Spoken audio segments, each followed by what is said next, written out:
পাকিস্তানের পাঞ্জাব ও বেলুচিস্তান প্রদেশে পৃথক সড়ক দুর্ঘটনায় ২৪ জন নিহত ও আরও ২০ জনের বেশি আহত হয়েছেন। নিহতদের মধ্যে নারী ও শিশু রয়েছে। ১৭ জানুয়ারি পাঞ্জাবের সারগোদা জেলায় একটি ট্রাক শুকনো খালে পড়ে এবং ওরমারা এলাকায় যাত্রীবাহী কোচ উল্টে হতাহতের এই ঘটনা ঘটেছে। পাঞ্জাবের জরুরি সেবা সংস্থার কর্মকর্তারা জানান, ট্রাকটিতে করে মোট ২৩ জন আরোহী একজনের জানাজায় অংশ নেয়ার জন্য ইসলামাবাদ থেকে ফয়সালাবাদের দিকে যাচ্ছিল। কিউব হোল্ডিংসের গল্পে সেই রেখাটি আঁকা হয়েছিল আজ থেকে ১ যুগ আগে। নকশাই আমাদের ভাষা। Cube holdings limited.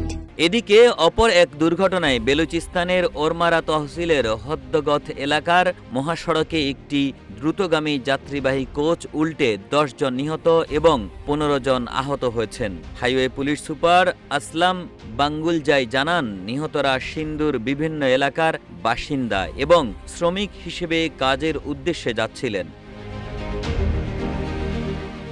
পাকিস্তানের বিভিন্ন মহাসড়কে প্রায় প্রাণঘাতী সড়ক দুর্ঘটনা ঘটে।